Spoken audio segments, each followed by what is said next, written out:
চট্টগ্রাম ৯ বিএনপির মনোনীত প্রার্থী আবু সুফিয়ানের পক্ষে নির্বাচনী প্রচারণা চালায় কৃষক দলের নেতাকর্মী অক্কল।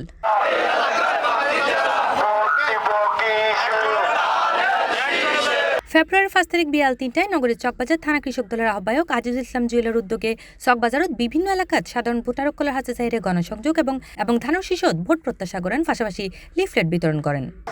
আমরা আরেকটা আহ্বান জায়গায় নয় আসনের সকল নগরবাসীকে যাতে আবু সুফিয়ান ভাইকে নিরলসভাবে নিঃস্বার্থভাবে ভোট দেয় এবং জয়যুক্ত করে, সংসদে যাওয়ার জন্য যাতে সহযোগিতা করে। আজকের অনার এই যে কৃষক দলের উদ্যোগে এবং আজিজ চকবাজার থানা কৃষক দলের আহ্বায়ক সংগ্রামী আহ্বায়ক আজিজ ইসলাম জুয়েলের উদ্যোগে আজ এই যে মাঠ পর্যায়ে যে সুফিয়ান ভাইয়ের পক্ষে প্রচারণায় আমরা দাওয়াত হিসেবে পাই না, আমরা একটা অতিথি হিসেবে পাচ্ছি।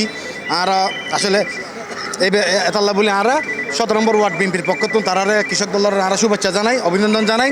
ইনশাল্লাহ ৯ নম্বর চট্টগ্রাম আবু সুফিয়ান ভাইকে আমরা তারেক রহমানকে একটা ভিআইপি ওয়ার্ড হিসাবে, ভিআইপি আসন হিসাবে আমরা তারেক রহমানকে উপহার দিতে চাই। এ সময় উপস্থিত আছেন মহানগর কৃষক দলের যুগ্ম আহ্বায়ক সেকান্দার, চকবাজার থানা কৃষক দলের সদস্য সচিব মোহাম্মদ মহিউদ্দিন, ১৭ নং ওয়ার্ড বিএনপি যুগ্ম আহ্বায়ক মোহাম্মদ আবু কালাম, শহীদ কাজমি, দপ্তর সম্পাদক আব্দুল হালিম সহ বিএনপির অঙ্গ সংগঠনের অসংখ্য নেতাকর্মী অক্কল। এ সময় আরও উপস্থিত আছেন কৃষক দল নেতা মোহাম্মদ সোহাগ, সংগঠক মিলন, মোহাম্মদ ওস্তার আলী, মোহাম্মদ আয়ুব, বিএনপি নেতা মোহাম্মদ ইব্রাহিম খলিল, মোহাম্মদ মজিদ, মোহাম্মদ জামাল উদ্দিন, মোহাম্মদ মিন্টু সহ কৃষক দলের ব্যাক নেতাকর্মী অক্কল।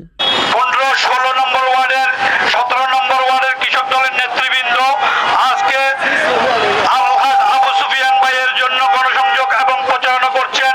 সর্বপ্রথম এই অনুষ্ঠানটি আয়োজন করার জন্য আমি আজিজুল ইসলাম জুয়েলকে চকবাজার থানার আহ্বায়ক কৃষক দলের আহ্বায়ককে ধন্যবাদ জানাচ্ছি। C+ TV, Chittagong.